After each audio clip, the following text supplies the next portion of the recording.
This is the harshest penalty allowed by the courts. Welcome to WatchMojo.com, and today we're taking a look at the history of capital punishment in the United States.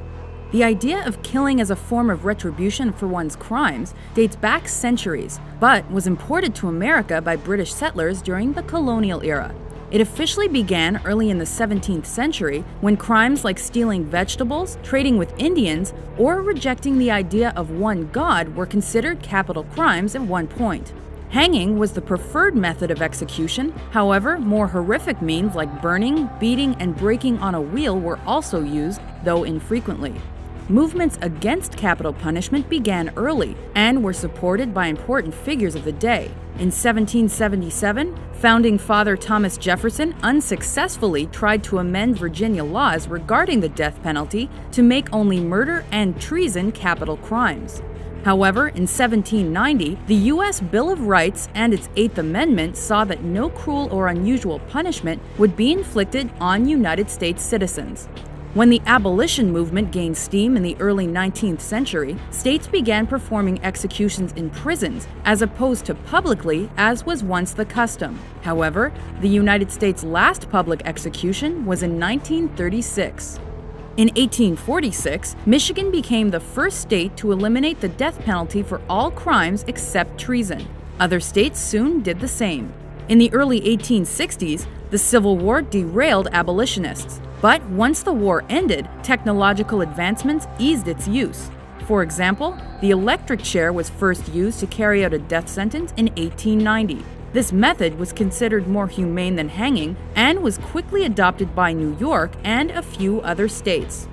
In the early 20th century, the belief that capital punishment was unjust became more widespread when research suggested criminals were victims of genetics and their environments.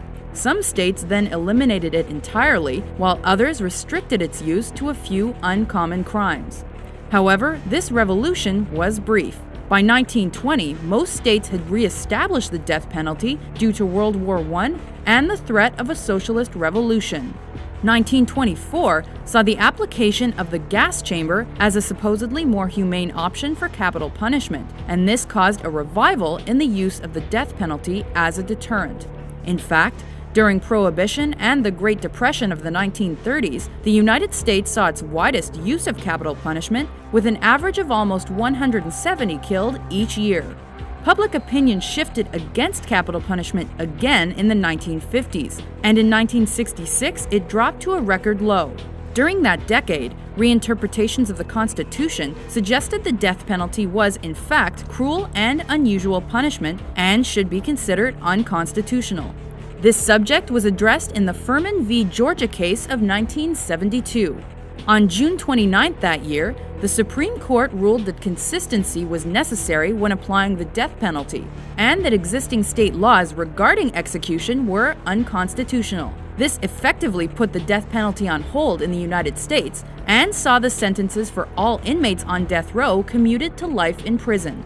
To adhere to the findings of Furman, individual states began rewriting their statutes with regards to capital punishment. The Gregg decision of July 2, 1976, then saw the death penalty reinstated. However, the crimes to which it would be applied had changed. On January 17th the next year, Gary Gilmore became the first execution of the modern era of capital punishment when he was shot by a Utah firing squad. On December 7, 1982, lethal injection was first used as a method of execution, and it eventually became the preferred way of carrying out sentences.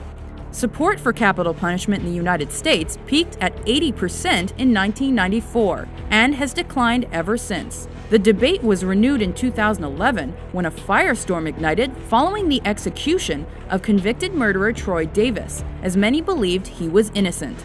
In recent years, a number of U.S. states abolished the death penalty altogether. However, because of conflicting belief systems, it will undoubtedly remain a divisive topic.